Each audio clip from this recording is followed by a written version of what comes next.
সকাল থেকে ক্লান্তিহীন পরিশ্রম করে আসলাম শসার ক্ষেতে।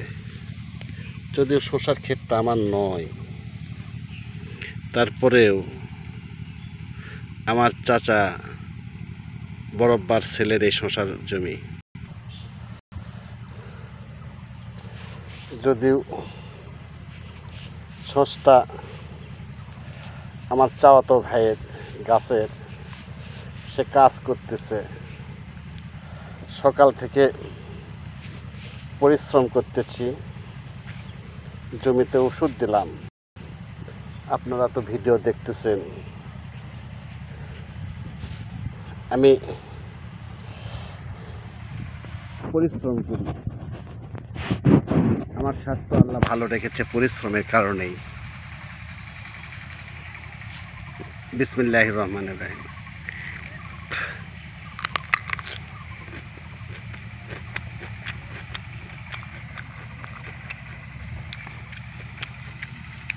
প্রকৃতির মাঝে 9:30 10টা বাজে।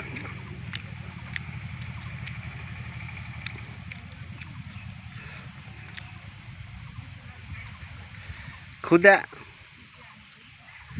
নিবারণের জন্য দরিদ্র মধ্যবিত্ত পরিবারের লোকজন, পুষ্টির চাহিদা তাদের দেহে অনেক, তাদের খাদ্যের আকাঙ্ক্ষা, বস্ত্রের আকাঙ্ক্ষা, শিক্ষা ও চিকিৎসার আকাঙ্ক্ষা আসলে তারা মেটাতে পারে না।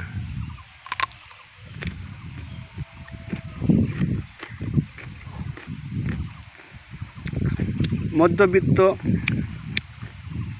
ও তৃতীয় শ্রেণী, যাকে বলা হয় হাটকুপুরিয়া পরিবার, শ্রম পর্যায়ের লোক,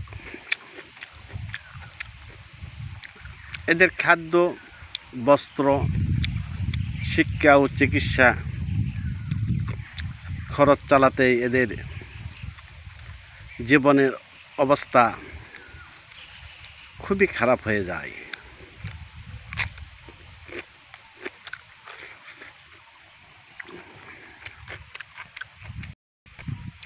এদের ভিতরে দেশপ্রেম আর ধার্মিকতা বলতে কোনো শব্দ থাকে না।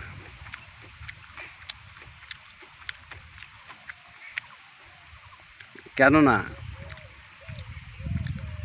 এরা নিজেকে বাঁচানোর জন্যই যুদ্ধ করে থাকে, নিজের জীবন পরিবারকে একটু খাবার দেবে কিভাবে সেটা নিয়েই ব্যস্ত থাকে।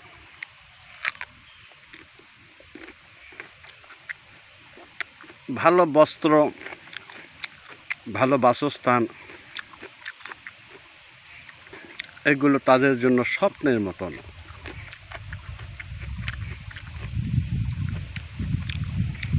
ক্ষুধা ও দারিদ্র্যমুক্ত দেশ গড়ার লক্ষ্যে আমি একটা স্বেচ্ছাসেবী সৈনিক হিসাবে কাজ করছি। মানসিক শক্তি, মেধা এবং কলা কৌশল দিয়ে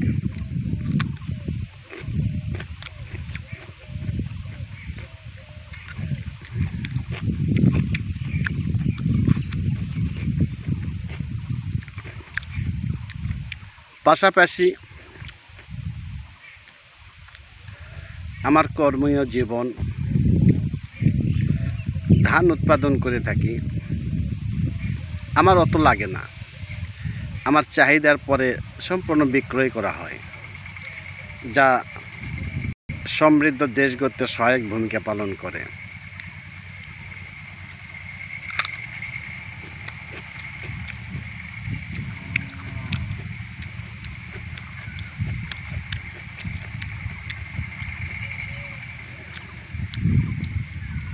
আমি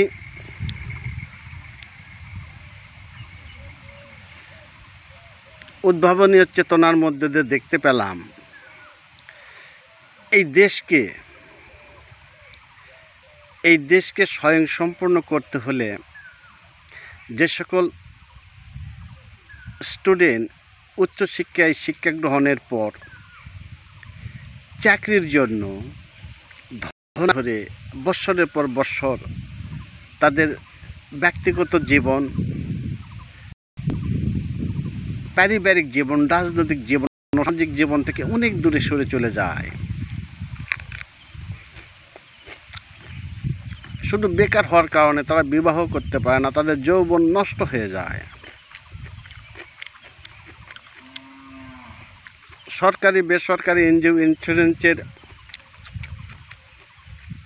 একজন কর্মী যখন বিবাহ করতে চায় তখন তার বয়স হয়ে যায় 30-32 বছর। অথচ একটা শ্রমিক, দিনমজুর, মধ্যবিত্ত পরিবারের লোক 15 থেকে 18 বছরের মধ্যে বিবাহ করে। এদিক দিয়ে শিক্ষিত ব্যক্তিরা অনেক পিছনে। এদের যখন বাচ্চা হয় তখন এরা বৃদ্ধ হয়ে যায়। আর এই কৃষক, দিনমজুর, শ্রমিক, দ্বিতীয় ও তৃতীয় শ্রেণীর পরিবারের লোকজনগুলো যখন ছেলে মেয়ে বড় হয়ে যায়, এরাও কাজকর্ম ধরে থাকে। অথচ সেই তুলনায় শিক্ষিত লোক অনেকটা পিছনে যায় শুধু চাকরি পাওয়ার আশায়। প্রত্যেকটা সরকারি এসে এই দেশকে বেকার মুক্ত করার জন্য চেষ্টা চালিয়ে গেছে, চেষ্টা।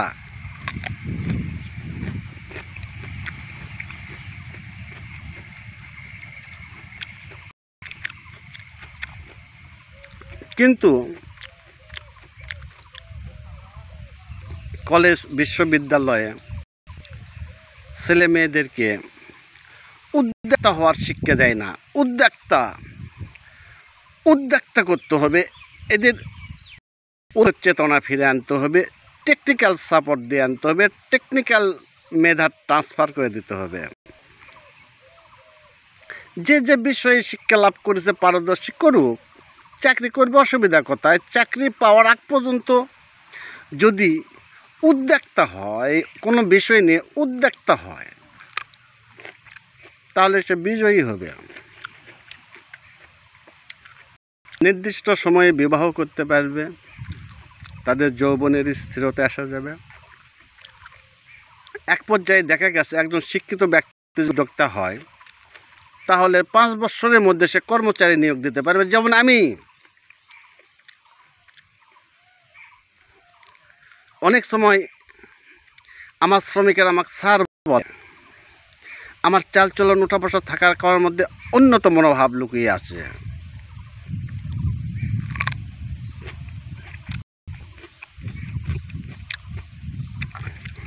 আমি বহু জায়গায় স্বেচ্ছাশ্রমের মতন শ্রম দিয়েছি, কিন্তু দেখা গেছে মাস গেলে ওই নির্দিষ্ট টাকা দিয়ে সমাজের চলা, বাজার, বাড়িঘর, শিক্ষা, চিকিৎসা এগুলো কিছু হয় না। আমি গ্রাম উদ্যোক্তা হলাম যে আমি আদর্শ কৃষক হব, rules model of the agriculture. আমি কৃষিতে মডেল হতে চাই। আমি ধরলাম উচ্চ প্রযুক্তি হাইব্রিডের ধান, গণপ্রজাতন্ত্রী বাংলাদেশের উদ্ভাবিত বীজ দিয়ে আমি জীবনযুদ্ধ শুরু করলাম। দেখা গেল আশেপাশের কয়েকটা গ্রামের মধ্যে সর্বপ্রথম আমার নামের বিস্ফোরণ ঘটল। মিঠুর ওখান থেকে বীজ নিয়ে আসো, মিঠুর কাছ থেকে পরামর্শ নিয়ে আসো। এই যে আমার সফলতা, এই সফলতার জন্য আমি মনে করি একটা উদ্যোক্তার একটা নিজস্ব আনন্দ আছে, স্বাধীনতা আছে, অনুভূতি প্রকাশের জায়গা আছে। একটা রাষ্ট্রীয় কর্মকর্তা কর্মচারী ইচ্ছা করলে এরকম লেকচার দিতে পারবে না। এনজিও, ইন্স্যুরেন্স, ব্যাংক, বিমার যে কোনো একটা বিষয়ে লেকচার দিতে পারবে না। এদের মধ্যে নীতিমালা আছে, কিন্তু আমি উদ্যোক্তা, আমার নীতিমালা নেই।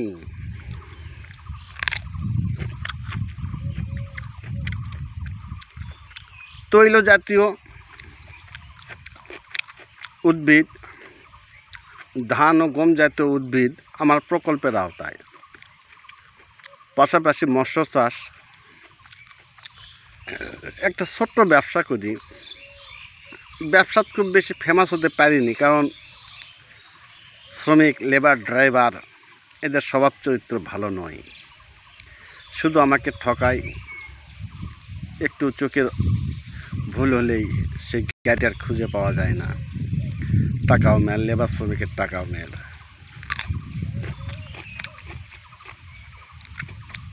আমি তৃণমূল পর্যায় থেকে উচ্চ পর্যায় পর্যন্ত আমি যাতায়াত করেছি।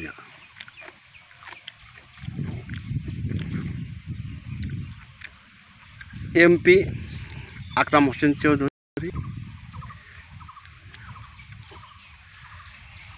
বিশিষ্ট মানবাধিকার কর্মীর প্রতিষ্ঠাতা, জাতিসংঘ ঘোষিত বিশ্ব মানবাধিকার সংস্থার লোক ডক্টর আকরাম হোসেন চৌধুরী, ওনার স্ত্রী মাহফুজা আকরাম চৌধুরী, ইনার বাড়িতে আমি প্রায় যাতায়াত করতাম।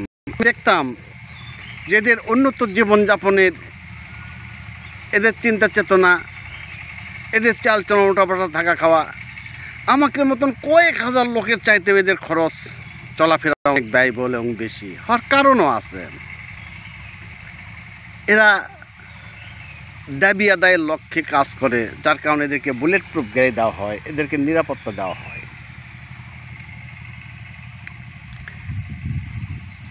নির্যাতিত ব্যক্তির পাশে দাঁড়ায়, অসহায় অক্ষম ব্যক্তির পাশে দাঁড়ায়, সত্য কথা বলে, প্রতিবাদ করে, প্রতিরোধ করে, যার কারণে এরা অনেক উন্নত। আর এরা বড় বড় সংস্থার সঙ্গে জড়িত হওয়ার কারণে এদের জীবনের মান অনেক উন্নত হয়েছে। আমি বর্তমান সরকারের নির্বাচন উপদেষ্টা, দি হাঙ্গার প্রজেক্টের গ্লোবাল ডিজেল ম্যানেজিং ডাইরেক্টর, বাংলাদেশের দি হাঙ্গার প্রজেক্টের সেক্রেটারি, সুজন সম্পাদক ডক্টর বদুল আলম মজুমদারের সঙ্গেও চলেছি, দীর্ঘ সময় চলেছি, কয়েকবার সাক্ষাৎ করেছি, কয়েকবার ট্রেনিং নিয়েছি।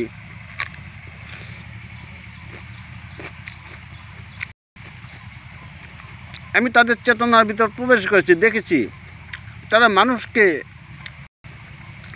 ঐক্যবদ্ধ করতে কাজ করতেছে, মানুষকে আত্মকর্মসংস্থান করার জন্য কাজ করতেছে, মানুষকে কর্মবিমূঢ় করতে সাহায্য করতেছে, কর্মমুখী করতে সাহায্য করতেছে, বেকার যুবকদেরকে উদ্যোক্তা হতে সাহায্য করতেছে। এরকম ব্যক্তিবর্গ হতে হবে নেতা। একটা উপজেলা পর্যায়ের নেতা, ইউনিয়ন পর্যায়ের নেতা, থানা পর্যায়ের নেতা, এমপি, মন্ত্রী এরকম হতে হবে। তাদের কর্মীদেরকে উদ্যোক্তা করতে হবে যেন কর্মের মধ্যে দিয়ে দল চালায়, তাহলে এই দেশে বিভ্রান্তির সৃষ্টি হবে না। অনিয়ম, আইন ভঙ্গ এগুলো কিচ্ছু হবে না। যে যে দল করে তার তার দলের ছেলেপেলেদেরকে যদি উদ্যোক্তা করে, তাহলে দেশ স্বয়ংসম্পন্ন হয়ে উঠবে, দুর্নীতিমুক্ত হয়ে উঠবে। তখন একটা বেকার ছেলে রাজনীতির মাঠে এসে বেকার হয়ে রাজনীতি করবে, তখন তার পকেট খরচের জন্য, পারিবারিক খরচের জন্য অপরাধের রাস্তা আপনি বেছে নেবে। কেননা তাদের দল পুরো একটা সাপোর্ট পায়, সাংগঠনিক শক্তি পায়, সাহস যোগে। আর যদি সে উদ্যোক্তা হয়, ইনকাম করে, সে শ্রমিক নিয়োগ দেয়, তাহলে তার অর্থের অভাব হবে না। বন্ধুরা, ওই যে শ্রমিক আর গরু আমার কথা শুনছে, ওই গরু আমার কথা শুনতেছে, কিন্তু আমি যখন এই ভিডিওটি আপলোড করব তখন আর গরুরা শুনবে না, মানুষ শুনবে। সেই সব সচেতন ব্যক্তি আমার ভিডিওটি দেখবে, যারা মানুষের জন্য কিছু করতে চায়, যারা উদ্যোক্তা, যারা কিছু সৃষ্টি করতে চায়, যাদের ভিতর উদ্ভাবনীয় ক্ষমতা আছে, যারা দেশকে ভালোবাসে, দেশকে কিছু দিতে চায়, যারা ধর্মীয় জীবনের সেরা, যারা ধর্মীয় জীবনকে বিশ্বাস করে, আধ্যাত্মিকতা সম্পর্কে বিশ্বাস করে, ঠিক তাদের জন্য এই ভিডিও, ঠিক তাদের জন্য এই ভিডিও। এই কথাগুলো যদি আমি কোনো ট্রেনিং রুমে ট্রেনারের পক্ষে বলি, তাহলে আমার অনেক টাকা বেতন হতো, অনেক। শুধু দর্শকবৃন্দ, ভিডিওটি অনেক বড় হলো। এইরকম উদ্ভাবনীয় ভিডিও করতে গেলে 5-6 ঘন্টা লাগবে। আমার মোবাইলের অত ক্ষমতা নেই, আর এত বড় ভিডিও আপলোড হবে কিনা তাও জানি না। আর না হলে কি,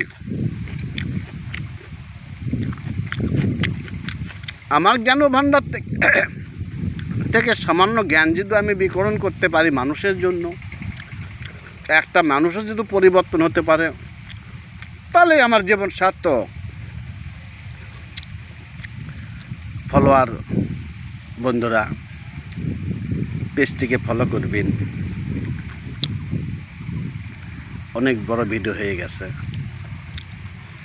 এত বড় ভিডিও মানুষ দেখতে চাবে না। সবাইকে ধন্যবাদ।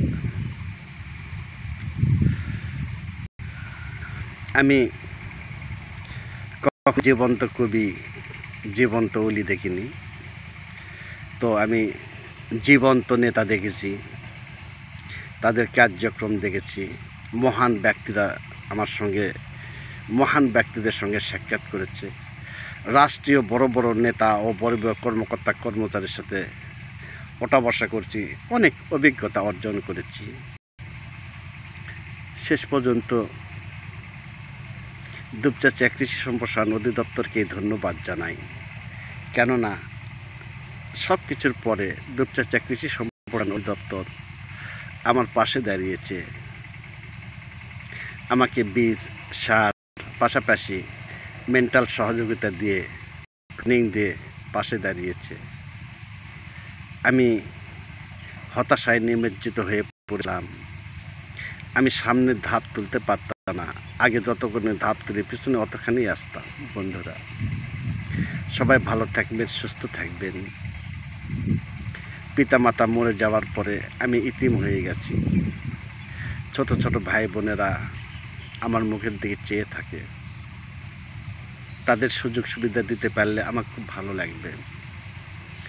তো ইচ্ছা আছে আমি একদিন বড় নেতা হব, কৃষক হয়ে এই রাষ্ট্রীয় সফরে যাব। এক কৃষকের রাষ্ট্রীয় সফর, এগুলো স্বপ্ন নয়, এগুলো বাস্তবায়ন হবে ইনশাল্লাহ। এরপরেও আন্তর্জাতিক স্বেচ্ছাসেবী সংস্থা দি হাঙ্গার প্রজেক্টের মতন বিশাল সংস্থার সঙ্গে আমি জড়িত। পরিবর্তন হতে পারে যদি আমার কর্ম আর ভাগ্য ঠিক থাকে। সবাইকে ধন্যবাদ। ভিডিওটি শেয়ার করে বন্ধুদেরকে দেখানোর সুযোগ করে দিবেন। আল্লাহ হাফেজ। বাংলাদেশ জিন্দাবাদ।